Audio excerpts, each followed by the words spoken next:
खासदार प्रणिती शिंदे यांनी उत्तर सोलापूर तालुक्यातील पूरग्रस्त गावांना भेट देऊन शेतकरी आणि ग्रामस्थांच्या अडचणी जाणून घेतल्या।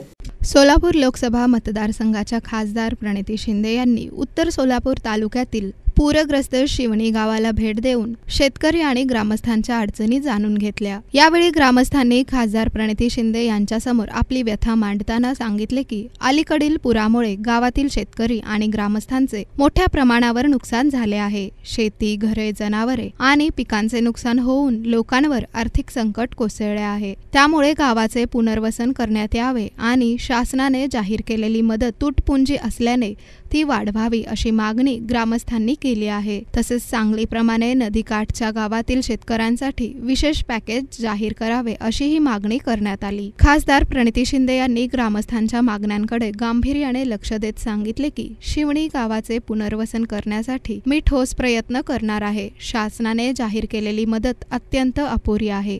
शेतकऱ्यांना दिलासा मिळावा म्हणून वाढीव आर्थिक मदतीची मागणी आम्ही सातत्याने करणार आहोत असे त्या म्हणाल्या। यावेळी सरपंच शशिकांत खवसोडे, सचिन गुंड, राजकुमार गुंड, अशोक गुंड, रायबा गुंड, लखन गुंड, विष्णू गुंड, रुक्मत गुंड, नारायण कायत, गौतम खवसोडे, सरुबाई खवसोडे यांच्यासह शेतकरी आणि ग्रामस्थ मोठ्या संख्येने उपस्थित होते।